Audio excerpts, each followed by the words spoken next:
Hi, this is Kevin Deal. Today we're going to talk about the PrimaLuna Evolution 200 integrated amplifier. I'm so excited to talk about this integrated amp. This replaces the PrimaLuna ProLogue Premium, one of the largest selling, in fact, I would almost wager to say the biggest selling integrated amplifier in the history of hi-fi. And why would that be? Well, I think I can look at a review that was done by Robert Deutsch in Stereophile magazine. He reviewed it way back in 2012, and he said something that I thought was really terrific. He said this: ever since I reviewed PrimaLuna's ProLogue Premium for the June 2012 issue, it has been the model I turned to when I wanted a moderately priced integrated amplifier to try with a new speaker. It never disappointed me and never seemed outclassed. Even when the speaker was the Martin Logan Montes, which is $10,000 a pair. At $23.99, the ProLogue Premium to me represents the sweet spot for systems in the range of $4,000 to $10,000 or even higher. Robert kept that amp as his reference for many, many, many years. And that's a big deal because, first of all, I have a huge amount of respect for Robert Deutsch. He's not a part-time reviewer. He is a mainline reviewer at Stereophile magazine. He is very experienced. He could call any manufacturer and say, hey, I'd like to use one of your amps. And by the way, I'm going to mention it in a whole bunch of speaker reviews, and they would be all over themselves to send it to him. But after he reviewed the ProLogue Premium and it earned a Stereophile Class A rating, which means the best without regard to cost, he kept it there and enjoyed it for many, many years. So what happened? PrimaLuna looked at the ProLogue Premium, which was so perfect, but they found a few things that they could fine-tune. Power supply, well, first of all, let's talk about the pricing. They didn't raise the price of this amp for about almost 10 years. It should have gone up over 18% just to keep track with inflation. But PrimaLuna is on the side of the consumer. Herman van den Dungen is on the side of the consumer and controlled cost, absorbed the price increases year after year after year because this is a cause to him and to me. So many products today are not built based on what they cost to manufacture. They are priced on what a manufacturer can get away with. And PrimaLuna is not like that. So the product went up just a little bit more than the cost of inflation, but has a lot of terrific improvements. It now has an all-tube headphone amp built into it. It now has improvements in the power supply and the DC filament supply. It now has a tape monitor out. And, just little things that needed to be tweaked. But if you have a ProLogue Premium, you don't need to worry for one moment because your product is still relevant and your product is something that will be relevant 20 years from now. That's always the way that it's been with PrimaLuna. So what do we have here? It's an integrated amplifier. It runs 4 EL34s, but you can put any tubes you want into it for a couple of reasons. One of them is adaptive auto bias. And you need to go to the PrimaLuna website and learn deeply about that because bias is super important. So many amplifiers that say they have auto bias are not auto bias. They're not honest. They are technically something called self-bias or cathode bias. And that by definition means that they are running in Class A, and that means that you're going to get a shorter tube life. PrimaLuna runs their tubes at the lowest voltages and the easiest bias that they can without going into crossover distortion. There's no reason to run the bejesus out of tubes. I looked at a competitor's amp that's about 100 watts per channel out of a pair of tubes, and they're running 585 volts to the plates. That amp was blazing. And they won't even tell you it's 585 volts. They'll say that it's a trade secret. It's not a trade secret. Manufacturers should be open about that because you need to know. It's like EPA mileage on a car. You don't want a gas hog, and you don't want an amplifier that's a tube hog. PrimaLuna will tell you 417 volts. All of the amps, 417 volts. And because they run the amps so easy, they can run EL34s. And if any tube head is honest with you, People that know what they're talking about, you ask them, what's the most musical tube ever made? They'll say it's the EL34. EL34s are glorious. They might also say that EL34s don't have good bass response. That is not true because bass response is not determined by the tube. Bass response is determined by the output transformers in a tube amp. That's the beginning and the end of the performance of a tube amplifier.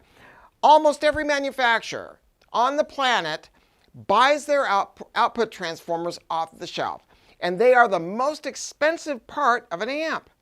So you look at a competitive amp that sells for $8,000, right? That amp weighs 36.5 pounds. This weighs 47.5 pounds, and the output transformers are designed and wound in-house by the best engineers in the world. Same thing with the power transformer. Power transformers are expensive, and toroidal power transformers cost 5 times more than a regular C-core or EI-core transformer. I mean, toroidal transformers are the gold standard, but manufacturers don't want to use them because they take a lot more material to manufacture, so that means more cost. Plus, they cannot be manufactured in the same way. They have to be made one at a time. But PrimaLuna uses toroidal power transformers in every product that they make. But not only that, this power transformer is sealed in a non-microphonic resin to protect it because it's an expensive part. And then it's placed into a mu metal can. Mu metal is a magic metal because it keeps the stuff. The benefit of a toroidal transformer is they don't radiate outside of the core of the donut. So they're much quieter for the front end of the amp. But when you put them into a mu metal shield, you're guaranteeing that nothing is leaking out of there. It costs a lot of money to do that, but that's what PrimaLuna is about. And true to PrimaLuna, this amplifier is made with point-to-point wiring throughout the signal path. You don't want to mount, I want to show you a picture of a tube that's mounted to a printed circuit board. What's wrong with that? Because when you change tubes, that socket wiggles, and if it's really hot because a power tube is plugged into it, there's a chance that you're going to crack that PCB because we've made repairs on those products here in the service department. You have to put jumpers, kind of a Band-Aid across the broken traces, and then more traces break, and then you end up with something that ends up on eBay or at a yard sale. Not so with PrimaLuna. PrimaLuna looked at products that were made way back in the 50s and 60s that are still collectible today. Products like Marantz tube amplifiers. Those amps still work today because they are made the same way PrimaLunas are made, with point-to-point wiring. Now let's talk about this tube thing. A lot of companies would love to use the EL34s, but they can't because they run the voltages too high. PrimaLuna allows you to run any tube you want because, number one, we're running them really super easy. Number two, because of adaptive auto bias. Adaptive auto bias was invented by PrimaLuna back in 2003. It has been refined and improved over all of these years, and the beauty of it is this. You never have to get out a multimeter. You don't have to worry about tubes not being matched. You know, some amplifiers are only going to have one bias adjustment to control 4 tubes. What's wrong with that? Well, if one of these tubes fail, you can't replace just one because it has to be matched to the other 3, so you have to replace all 4. Or maybe you have to replace a pair of them. That's not the way it is in a PrimaLuna. In fact, in this amplifier, I could run 4 different tubes at once. I could run an EL34, a KT88, a KT120, and a KT150. Adaptive auto bias is so powerful and so well designed, it'll make all those tubes play nicely in the sandbox together. But the other thing is they cut distortion, and that's the secret sauce to a PrimaLuna amp. That's why everybody loves them. Adaptive auto bias cuts distortion. It increases the usable life of tubes because when tubes get old, they don't age equally. It's just the way that it is. So when this tube gets a little droopy, adaptive auto bias is going to recognize that and work as hard as it can to make sure that you don't hear that degradation. The other thing is keeping the amp out of the shop. On some amps, if a tube fails, and the tube's going to fail, it'll take out a fuse. But there are some amps on the market that don't believe in fuses. I have no idea why, but it's true. And so if a tube shorts, they're going to have sacrificial resistors. You got to turn the amp upside down or take it to a shop and send it off somewhere where they replace a cathode or a plate resistor or a screen resistor, whatever needs to be done. That's not the way it is in a PrimaLuna. If one of these tubes fail, instantly a relay opens up on the adaptive auto bias board, instantly cutting off the voltages to the tubes. That protects all the parts inside. A little red LED lights up in front of the bad tube. You simply turn off the amp, plug in another tube, and it doesn't even have to be the right tube. Turn the amp on and you're ready to rock. How cool is that? No adjustments, no muss, no fuss, and because the tubes are running really cool, you don't have to wince every time you turn the amp on. And I've been doing this for a long time. And I have owned amps where every time I turned them on, I was worried about what was going to happen. And that's not the way it is with a PrimaLuna. It uses 12 AU7s in the front end, and I'm going to tell you why they did that. There's more flavors of 12 AU7 tubes being made today than any other part. And there's a reason for that. 12 AU7s are a glorious sounding tube. So if you want to make this amp have a little bit sharper presentation on top, pull out the stock tubes, put in some Russian reissue 12 AU7s, and you can get just a little bit more bite on top. Or if you want to have some fun, get into vintage tubes. We have a video that discusses and will educate you that on the PrimaLuna website, and it'll break it all down. But the cool thing is there's more choices in 12 AU7s than any other part. And it's for a reason, because it is a glorious sounding tube. Let's get back to the way this amp is built and looking at the tube sockets here. These are ceramic tube sockets, and I want you to look how it's done. There are panels for each EL34 held in place with bolts for each tube. That means it's a fully ventilated socket. It means that you don't have to worry about any stress on printed circuit boards, and it's built to last a lifetime. Up in the front, we have an Alps blue velvet potentiometer. Other products are going to use chips, and I'm going to say this. There are electronic volume controls. I'm not going to poo-poo all of them because there's a few companies that do a pretty good job. But what's shocking is some of the biggest companies that have the biggest reputations don't do a good job. And they're going to be using chips that cost $2.50 each. What's cool about that? What's high-end about that? This potentiometer costs about 50 bucks, but there's a reason for it, because it tracks well, because it lasts a long time, and because it sounds like analog. It doesn't sound like a chip. Up in the front here is a controller board, and this controller board controls these relays in the back. Now, PrimaLuna is not alone on using relays, but there's some companies that use selector switches. And I want you to think about this. Think about your dad's TV set, and that he used to have to go get a can of tuner cleaner because it wouldn't stay on that channel, and because channel 7 would bleed over to channel 5. And he had to do all kinds of stuff to clean that up. Selector switches are not your friend because they degrade with time, number one. Number two, they don't turn off the other inputs completely. There's always bleed over. Now, let's be real about this. You can't eliminate bleed over completely because things float through in the air, literally. People in San Francisco and New York, they'll actually pick up radio stations through unshorted inputs in their amps. But we're trying to reduce noise to the degree we can. So what PrimaLuna did is they use Japanese relays made by Takamasawa. That's a division of Fujitsu. And those relays are guaranteed for 50,000 openings and closings. So when you select auxiliary 1 as an example, that relay closes. It gives you the best contact possible and a signal path that's about that long. That long. All the other relays are left open, so the benefit is there's no way for signal to leak through except through the air. Now they did something else that's really cool. You're going to see that there's a couple of little resistors in there because they present a perfect 100,000 ohm impedance to your source components. And there are some components that are going to sound better because of it. Now, what does it cost PrimaLuna to do that? Maybe $1 an input to add those parts.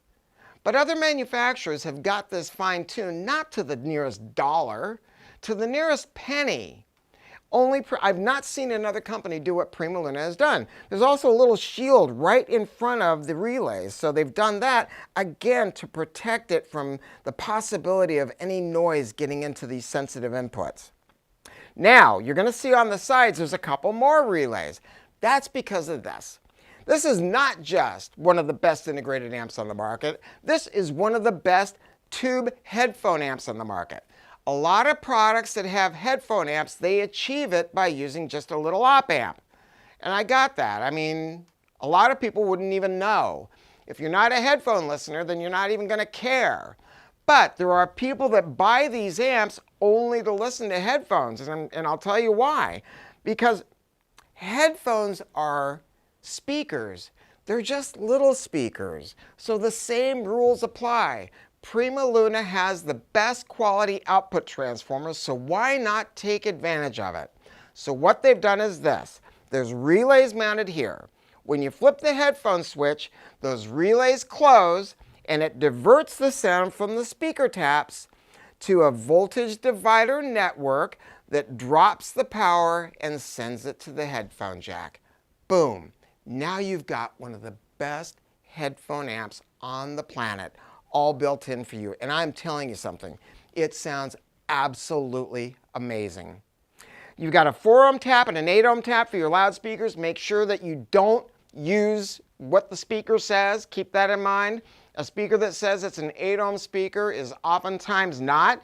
You want to use the tap that sounds best. You always want to experiment. We cover that in the owner's manual.